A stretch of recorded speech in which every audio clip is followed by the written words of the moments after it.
जय हिंद दोस्तों।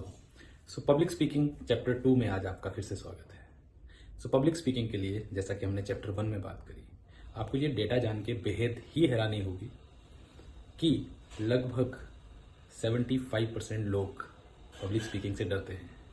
आप अकेले नहीं हैं। दुनिया में सबसे बड़ा डर पब्लिक स्पीकिंग है। दूसरे नंबर पर मौत का डर आता है। जब हम पब्लिक स्पीकिंग सीखना चाहते हैं, क्योंकि ये एक आर्ट है, तो आपको इसकी टेक्निक सीखनी पड़ेगी, आपको इसके ऊपर मेहनत करनी पड़ेगी, लेकिन कहीं से स्टार्ट करना पड़ेगा। और जब हम इसको स्टार्ट करते हैं तो दोस्तों मान के चलिए, you can start with a smaller group. ऐसा नहीं है पूरा पब्लिक स्पीकिंग में जाना है। कन्वर्सेशन इसका एक पार्ट है, जैसे हम लोगों से बातचीत करते हैं, और पब्लिक स्पीकिंग एक आर्ट है। जब हम स्टेज पे जाते हैं तो we have to be very clear. हमारे पास अपना कंटेंट होना चाहिए। हम ये मान के चलें कि जब हम स्टेज पर जाते हैं तो हर वो व्यक्ति जो हमें स्टेज के इस ओर से देख रहा है, हम अक्सर उनको वो क्या सोच रहे हैं इससे घबराते हैं। लेकिन सच ये है कि वहां पे दो तरह के लोग बैठे हैं। एक वो जो कभी स्टेज पर गए ही नहीं, और वो आप में अपने आप को देखते हैं, तो वो हमेशा ही आपको लेके अप्रिशिएटिव रहते हैं, क्योंकि वो ये देख रहे हैं कि आप स्टेज पे हो, आप कोशिश कर रहे हो, तो वो कभी भी आपको पुल डाउन नहीं करेंगे। और दूसरे वो लोग हैं जो स्टेज पे बहुत अच्छा बोलते हैं, पहले से बोल रहे हैं। वो भी ये बात अच्छे से समझते हैं, क्योंकि वो कभी ना कभी स्टेज के उस तरफ जब पहली बार गए थे तो उन्होंने भी इस जर्नी को कंप्लीट किया था, तो वो भी कभी आपका मजाक नहीं उड़ाते। हम अक्सर क्योंकि चीजें भूल जाते हैं, हमने कुछ प्लान करके आए हैं, तो हम घबरा जाते हैं कि मैं वो भूल गया, मैंने वो बात करनी थी। लेकिन let me tell you friends, आप क्या बात करने वाले थे ये सिर्फ आपको पता होता है। तो आप वहां पे जो फैक्ट्स रख रहे होते हैं, लोगों को सिर्फ यही आइडिया होता है कि आप उतना ही प्लान करके आए हैं।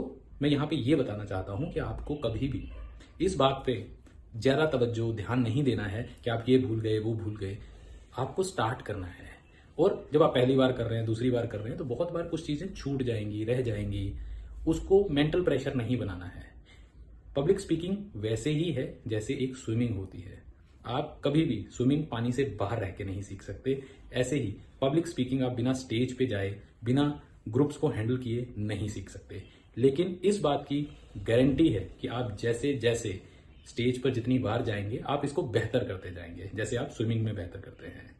हमें कुछ चीजों का ध्यान जरूर रखना है कि हम जिस टॉपिक पे बोल रहे हैं, उस टॉपिक के बारे में हमें नॉलेज होनी चाहिए। उसके लिए स्टडी करके जाएं, प्रेपरेशन करके जाएं। Ethical public speaking is very important, क्योंकि जब आप स्टेज से कोई बात रखते हैं तो उस बात की एक वैल्यू होती है, उस बात की एक वेटेज होती है। तो हमें ये नहीं करना है कि हमें पता नहीं है और हम उसके बारे में चर्चा करें। आज मैं ये बताना चाह रहा हूं कि आप घबराए नहीं, स्टार्ट करें। अगर आपको रेनबो देखना है तो आपको बारिश में जाना ही पड़ेगा। ये एक छोटी सी आर्ट है, जिसको आप जितना बढ़िया कर लेंगे, आप ऑब्जर्व करेंगे कि आप अपने आसपास के लोगों के मुकाबले बेहतर जिंदगी को जी रहे हैं, बेहतर ग्रो कर रहे हैं। Art of public speaking is always something which everybody want और लव टू ग्रो, राइट। इसमें मैं आप लोगों से ये जरूर कहूंगा कि जब आप पब्लिक स्पीकिंग के लिए स्टेज पे जा रहे हैं तो एक प्रेपरेशन जरूर लेके जाएं। पहले आपको ये जानना है कि आपको जरूर जरूर अपने आप को स्टेज पे ले जाने की तैयारी में content has to be good. लेकिन आप प्रैक्टिस करते जाएंगे, आपका कंटेंट भी अच्छा होता जाएगा।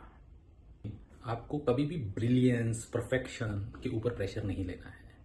कभी भी कोई भी स्पीकर फर्स्ट टाइम ब्रिलियंट नहीं होता। Because of their practice they become better and better and better. और वो भी आप हर बार ब्रिलियंट स्पीच दे पाए ये भी जरूरी नहीं है। आपको सिर्फ अपनी कोशिश रखनी है। And I am telling you, लोग आपको एक्सेप्ट करते हैं if they find a value in your speech. जब आप बात कर रहे हैं, अगर उनकी लाइफ में कुछ वैल्यू ऐड हुआ है, दे अप्रिशिएट यू। लेकिन ये हमको पहली, दूसरी, 10वीं स्पीच में इतना प्रेशर नहीं लेना है। और बहुत इंपॉर्टेंट चीज पब्लिक स्पीकिंग में ये होती है, अपने आप को बेस्ट दिखाने की कोशिश मत करें। आप पब्लिक जैसे ही दिखेंगे तो आपकी बात उन तक पहुंचती है and they enjoy what you से। और इस पूरी जर्नी को आप जितना एंजॉय करते हैं, उतनी ही पब्लिक एंजॉय करती है। हर बार 100% लोग आपको अप्रिशिएट करेंगे, अप्लोज करेंगे, जरूरी नहीं है। तो ये सब प्रेशर अगर आप हटाते जाएंगे और जितना नेचुरल रहेंगे, आप अपने आप में एक बेहतर स्पीकर बनते जाएंगे। तो आज के कुछ टेक अवेज: नंबर 1, कंटेंट को बेहतर करिए। नंबर 2, स्टेज पे जाना शुरू करिए, कन्वर्सेशन स्टार्ट करिए। छोटे ग्रुप से, बड़े ग्रुप से मैटर नहीं करता। अपने आप को कभी भी परफेक्ट बनने का वेट मत करिए, प्रैक्टिस के साथ आप परफेक्ट होते जाएंगे।